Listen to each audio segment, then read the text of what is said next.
1, 2, 3, 4, 5, 6, 7. Are you ready for the zombie apocalypse? Well, today I'm going to teach you how to be ready for natural disasters. This kit can also help if you encounter a zombie. With natural disasters affecting many people yearly, it is important to have a kit prepared with needed materials to survive, so you do not have to depend on others. There are many different types of natural disasters, such as hurricanes, tornadoes, floods, blizzards, fires. 46% of natural disaster deaths are due to floods. Floods are the most common natural disaster and the easiest to be affected by. I got this information from disastersurvivalresources.com. There are many different areas that are affected by natural disasters. The Gulf Coast and the Atlantic Ocean coast are mostly affected by hurricanes. Tornadoes affect the mid-area of the United States. Flooding can come off of many different natural disasters.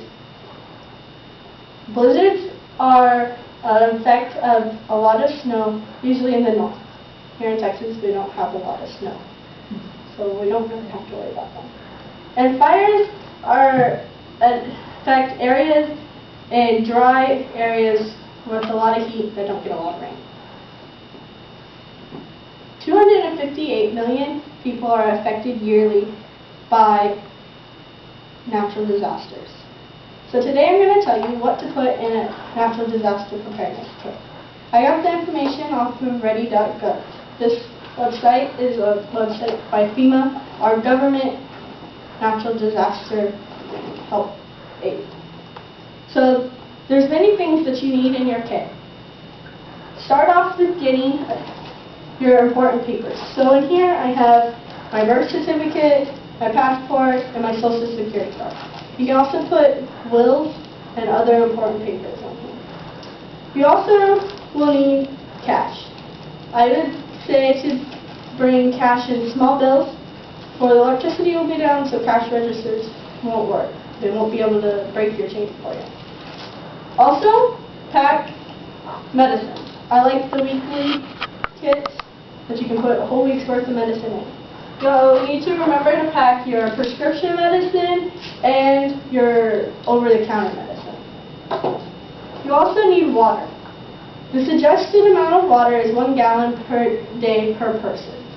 So if you're packing for multiple people for multiple days, you need a lot of water. Also, food. I like the MRE kits. They're ready-to-go meals. They come with desserts such as lemon poppy seed and roasted peanuts. I find them quite delicious. I also want to remind you to pack food that you're going to eat. So if you're not going to eat it, don't pack it. Other things that you need is a day's worth of clothes. Remember to pack for the season. So if it's summertime, pack your summer clothes. If it's wintertime, pack your winter clothes. Also, your personal sanitary needs, such as your toothbrush and toothpaste, deodorant, and hairbrush. I have long hair, much needed hairbrush. Other things to put in your kit are your first aid kit. I have a really nice first aid kit. It has gauze and band-aids, disinfectant, just about anything I could come across. Also, batteries. A flashlight. But with your flashlight, you need your batteries. Because when it gets dark, there's no electricity, you're going to need a flashlight. But the flashlight won't last forever if you don't have batteries. Also, if you're prepping for a family with little kids, bring toys and activities for them to do. I have a little ducky. You also have to prep for people who cannot prep for themselves. So my puppy, she can't prep for herself, so I've made her a kit with food and water and a little toy. It's her favorite toy. So she will feel just as comfortable as I will with the stuff I do. You need a cage for every pet that you have. So I have one puppy, I have one little cage for her. My mom has 5 cats. She needs 5 carrier cages for the cats.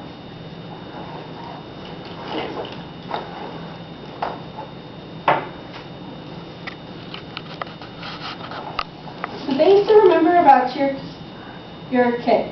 Keep it up to date.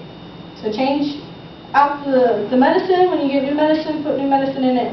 Make sure the food stays good. Make sure the clothes still fit you. If your clothes don't fit, there's no need to pack.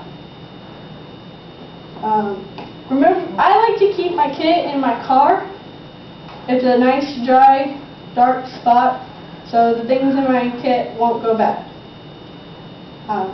If you do not prep your kit, you'll have to wait for other people to help you. Other people, such as your local CERT team, your FEMA, National Guard, other churches around you. These people can't always get to you when you need them, so it's nice to have your own kit and to be prepared yourself. The CERT team, which is your most local team to help you out, is the Community Emergency Response Team. You can find out more about natural disasters and this team at your local fire department. If you need help preparing a animal survival kit, you can go to thehumanesociety.com. So I challenge you to have your kit ready, to keep it up to date, and to put all the things you need in it. If you need an example, I will pass out a checklist of supplies you can put in your kit at the end. Is there any questions? Why are zombies relevant to disaster preparedness? Many people today they will prepare for a zombie apocalypse a lot faster than their natural disasters. They feel that the natural disaster won't affect them, but they haven't ever come across a zombie before. But it's pretty much the same stuff in a zombie preparedness kit as in your natural disaster kit. So if you're prepared for zombies, you'll be prepared for a natural disaster. What's that yellow thing with the pet water? This is a travel bowl for pets. You can buy them at your dollar store or at any pet store. It's a collapsible bowl that you can put food and water in. It's actually got a special lining that the water won't leak out. About how much food and water do you need? The kit should last you at least 2 days. So as much food as you need for 2 days. I also have in here MREs for like PB&Js, and so it's good for breakfast and lunch and a snack. I would say, so whatever you eat in 2 days, I would try to pack it in here. The same with your clothes and 2 gallons of water if that's what you're going to prepare for. It's nice to have a supply full of food if you're going to stay at your home. But these are to-go kits, so 2 days is pretty good. You can find food and water after those 2 days. There's a lot of shelters that will not accept pets with their owners. Do you have anything to say about that? More and more, as people refuse to leave their house, shelters are becoming more acceptable to pets.